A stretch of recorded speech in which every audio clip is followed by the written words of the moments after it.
My guest in this episode of Suds Search is Christi Olson, Microsoft's Global Media SEM team lead. Christi is one of the most popular and well-known PPC keynote speakers in the industry. You may have heard Christi present at UnGagged, Content Marketing World, HeroConf, all the different SMX events, Pubcon. Come to think of it, the list of conferences she hasn't spoken at may be shorter than the ones she has. She is a mainstay on PPChero's list of the top 25 PPC experts in the world, appearing on the list every year since 2015. In September, Christi switched roles at Microsoft. She had been Microsoft's head of Evangelism for about 4.5 years before assuming her current position. I'm going to start our conversation talking about how the transition to her new role is going. Christi is also a prolific writer, blogger, and educator. You can read her excellent column at Search Engine Land, and I highly recommend checking out her work on the Microsoft Advertising blog. I'm going to ask Christi about an impressive white paper created by Microsoft and iProspect titled In Brands We Trust, the intersection of privacy and trust in the age of empowered consumer. The white paper covers the myriad ways paid advertisers are being impacted by privacy concerns across the globe.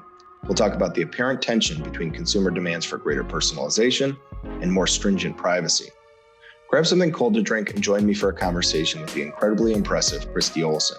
We'll have a wide-ranging conversation about audience targeting, on-site search, and the unique opportunities for e-tail businesses. Christi Olson, welcome to Suds Search. How you doing? Doing really good. Thank you for having me. It's great to have you. I have many things I want to talk to you about, but the first is, after several years as Microsoft's head of evangelism, you have a new job title. I would imagine that these two roles are probably more different than people would think. How have you been adjusting to the new transition? It's been crazy. So my new job title is I am the head of global search at Microsoft. So I went from talking about search to actually being the person responsible for the strategy and execution of search across all of Microsoft globally and managing the team as well as the agency that does that. So it is a bit of a transition going from the theoretical side to now the practical execution globally with a very small and agile team. I can only imagine. And you guys, we work with mostly small, medium-sized businesses, a lot of auto dealerships and stuff like that. This is truly a global position. It's accurate in your job title for it to be global. How do you manage operations all over the world? Like, just an ad campaign, it strikes me as difficult to even comprehend.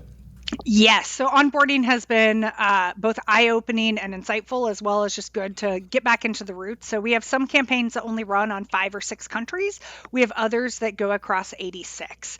And so a lot of it is getting back into what do we have as a centralized SEM management model versus a decentralized SEM management model? How do we determine when something is centralized versus decentralized? And then setting up how does my team operate and work in each of those scenarios? And how do we then align to how our agency operates and works in each of those scenarios? So it goes back to really good documentation, understanding the strategy, understanding how search really gets executed at scale. And then really it is going back to the scale comment. How do you set up that so it's at scale and you're not starting from the ground up every time you say you have a new product, a new service, a new solution that you want to launch? Wow. Okay. Well, I actually have met you. I don't know if you remember, but I met you at SMX West before. It's like the last conference before everything got shut down. And you've been, on the conference circuit for many years now. We were talking off camera about it. Will we be seeing you at conferences when they resume, or are you mostly going to be in the office these days? A little bit. So part of me taking the new role is stepping back from traveling quite as much as I was. So I've worked out with my current manager that I still can hit probably 3 to 5 events during the course of the year, but it won't quite be that scale. I don't know how well people were aware of this, but I was hitting anywhere from on the short end 40 events during the course of the year, on the high end upward 80. And so I am stepping back from the 40 to 80, and it'll really be probably 4 to 5 if I'm really being honest. 40 to 80 events is that's the most I've ever even heard of. So I'm amazed. I bet you didn't know there were 80 search events globally. I knew there were a lot.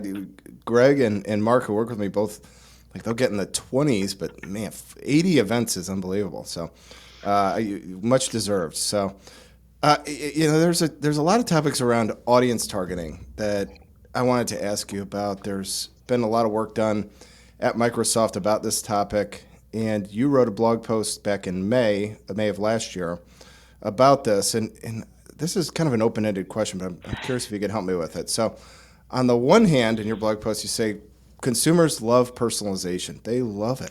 There are some surveys that are just kind of unbelievable that it's almost expected that you'll have some level of personalization in your experience online.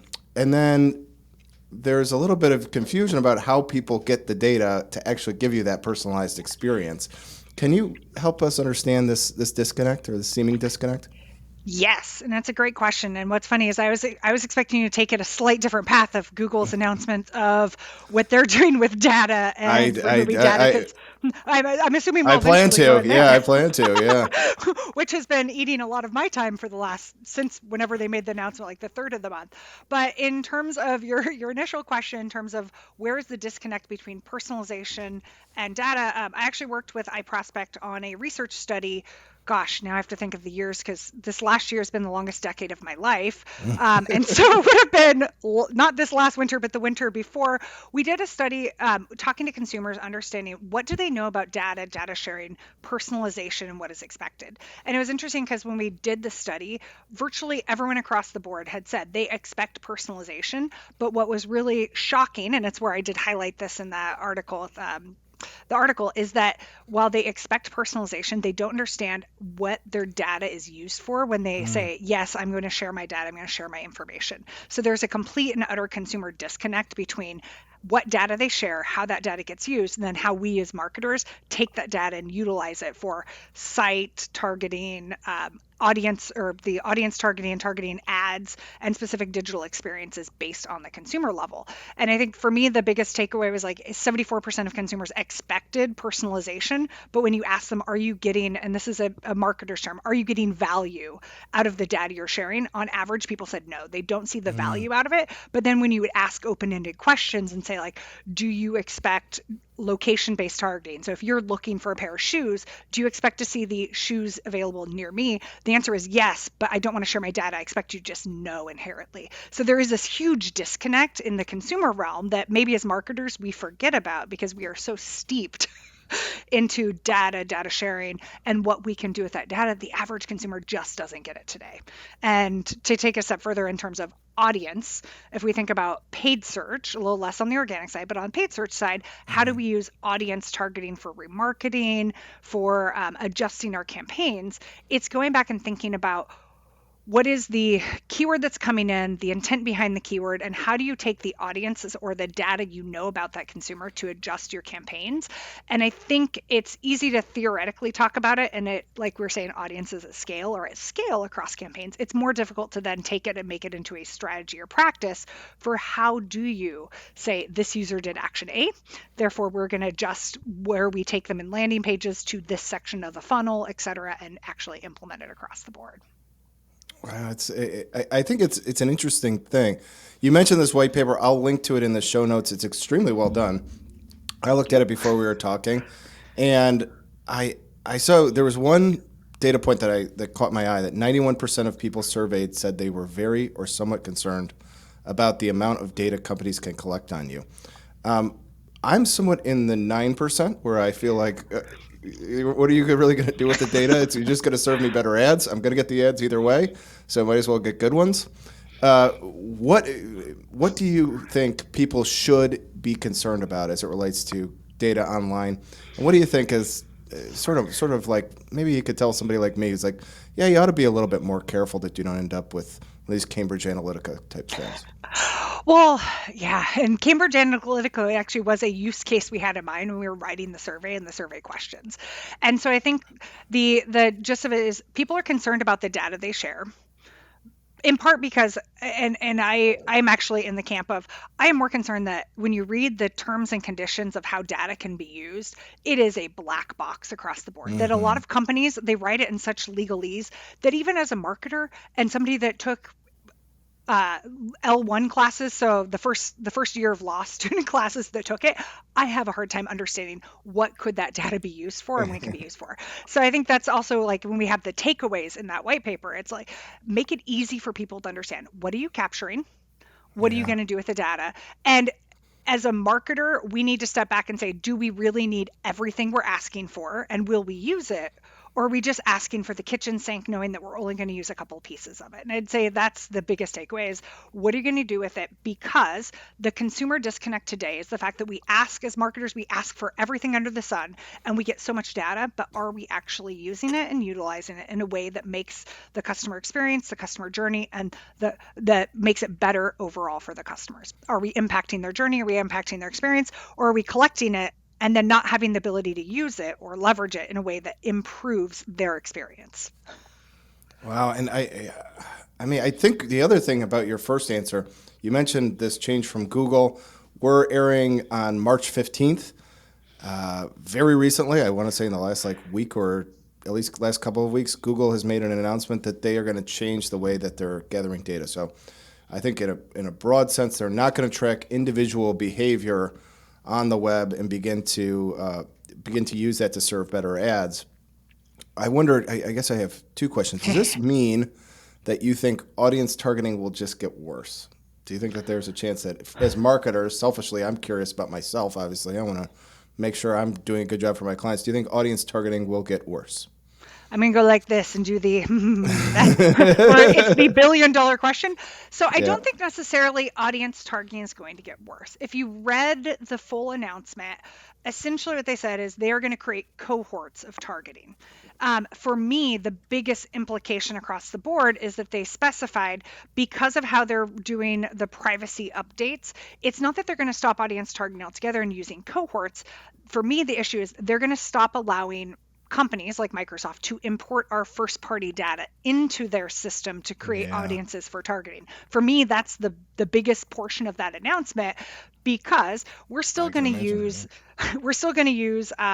similar audiences. We're still going to use the audiences that are available within their UI. But unless you have the Google Pixel on your site, and for some reason you might guess, but as Microsoft, we have opted not to put Google's Pixel on every page of Microsoft.com. Who would have thought? It means I can't build my own remarketing list off of their tag and their tracking. So I have been doing that using a third-party technology to import our audience lists in and use it from a targeting perspective. That's going to be gone once that announcement comes in. So how do we rethink all of our audiences and what we are doing in Google today? Because we're still going to do similar audiences. We're still going to do and now I'm having a brain fart. We're still going to use the automated audiences they generate on some of the campaigns. But for us, as I think through our campaigns, we have similar campaigns that are targeting different groups of people. So we have some that are targeting developers, some that are targeting the CTOs, CIOs of a company. The keywords overlap. We vary what we're targeting based on that audience data that we have gathered. So now with that audience data gone, how do I differentiate the landing pages and the content for two? I will say they might seem similar to you, but for us on that back end, the actions the person would take and the information they need are very different pieces of information. How do I do that targeting without having the first party data that I can import to make that differentiation? And that's where I'm really coming back. It's it's not that audiences are going to die. It's now how do I think about my campaigns and the differentiation of my campaigns when you have individuals who might search similar keywords but have very different expectations. How do we serve that up if we don't have the audience targeting? And I don't have an answer. We are knees deep into this right now. We have a meeting with Google on Thursday of this week to really understand the implications of what that means, how often we're using the different first party audiences from our accounts into Google today. And then we're going to have to come up with our own strategy on that over the next month. This is rarely do I have this good of timing. So this is interesting. It's going on right now. But one option that seems to be on the table is that you could just begin to spend less money on Google until you know more. Like you could reinvest that money into Facebook or into Instagram or into other channels that have a more mature audience targeting. Is there something there where you feel like people will divest from Google and in terms of other more mature advertising channels? Well, I think it's a really interesting question that you're asking. Would they divest? But I think where I would come at it is we're moving toward a cookieless world, and we're moving to a world where first parties are going to have their walled gardens where they might not allow external data coming in. So you have to use it in their ecosystems with their data and their targeting. So would you divest? Well, if you look at search and Google still has a predominant market share, would you shut the door on that market share and would you shut the door on that advertising channel because of the audience targeting, or will you just come up with your own unique strategies to take advantage of that marketplace that still exists today, but just adjusting how you go after it? And that's how I'm thinking of it. Like, we're already invested in Microsoft advertising and Microsoft Bing. We're investing heavily there. How do we then make sure that within Google we can really leverage and utilize the marketing options that we have today, because people are still going to be searching there and we want to show up?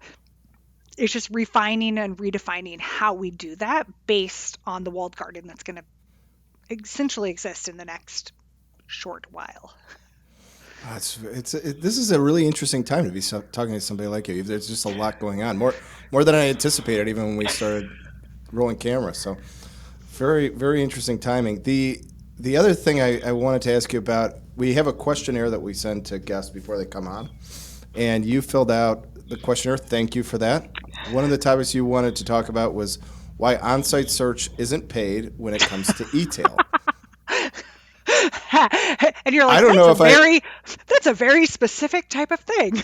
It's exactly what I thought, and I sent it over to Greg, and I sent it over to Mark, and I said, I know what all these words mean. I don't know how to formulate this into a question, and so I'm just going to go ahead and read it back to Christi and see what she has to say.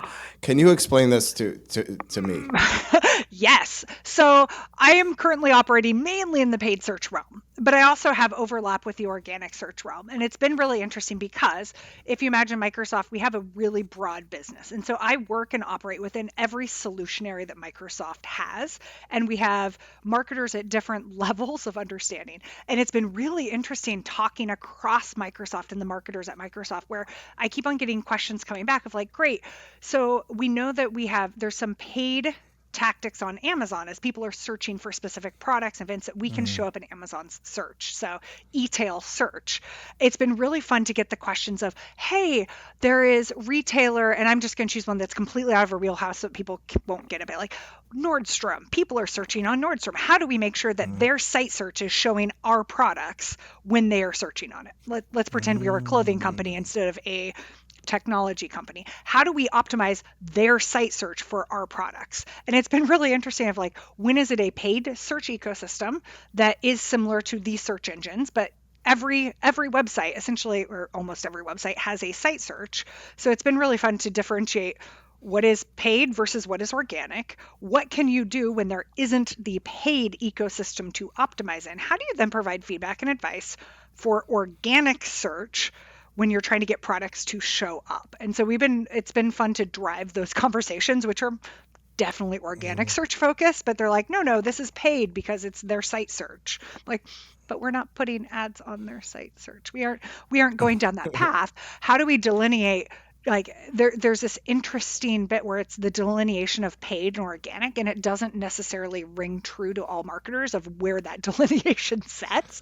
And so I think my background of being an SEO and doing e-tail search, where when Google first did PLAs, I was running product listing ads on behalf of an external company before Microsoft, and knowing how do you use SEO best practices to optimize a product feed so that you're showing up in Google's search listings. How do you optimize your own company's site listings so that you can figure out what shows up when based on the types of queries and searches that are happening? And now I'm seeing those worlds all converge.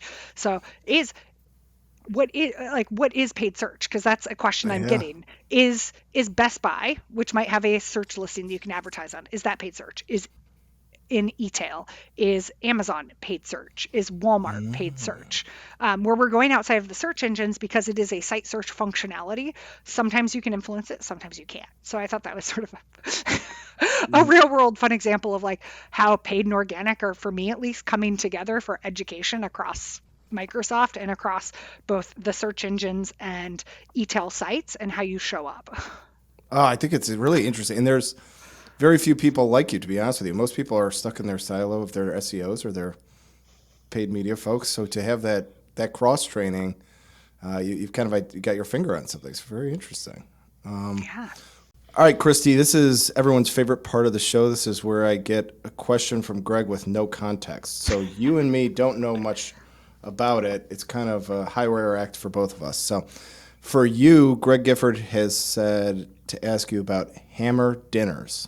Do you know what this means? Oh, I do. So there have been many occasions, and it's been the highlight of I can't even tell you how many conferences. I would say it's both Hammer dinners and Hammer breakfasts, where we've met up with Steve Hammer, who was out of DFW SEM, and I think he's Colorado now, moved out to Colorado, where we have gone out and had so many absolutely amazing dinners where you'd think that the shop talk would stop at like 9 or 10 p.m., but we've gone way, way late into the evening, enjoying some absolutely amazing food, phenomenal wine always. Like, Steve, if you're listening, you have the best taste in wine, and you seem to know the best restaurants in every city that we've ever been to. And so Greg and I have both been at many of them. Greg's probably done more than I have, where we've gotten a chance to wax eloquently late into the night, talking everything organic, paid search to food and everything there. Well, I can also vouch for his knowledge of beer. He was on the show here, and he was like the most unbelievable beer guest. We had like two beers. One was a 16, one was a 19 from Goose Island. So, yeah, he's really great. So, well, Christi, I want to make sure we get this in. How can people get in touch with you if they'd like to? What's your favorite social media, and how do people reach out to you? Yeah, so I am still on Twitter, although I don't tweet nearly as often as I used to. In part, I am just ramping up in the new job, so you can find me on Twitter. I will say, if you try to find me on Instagram, you will not find anything related to search. Don't be surprised. Instagram has taken over as all my hobbies, so you'll see a lot about makeup and a lot about flowers, and that is virtually nothing on search. All right, well, very good. Well, we'll follow you on Twitter, and I thank you again for coming on. Till next time, I think we'll be back next week on Suds Search. Thanks for coming. I'll give you a virtual cheers. I'll sign off for now. Thanks, everyone.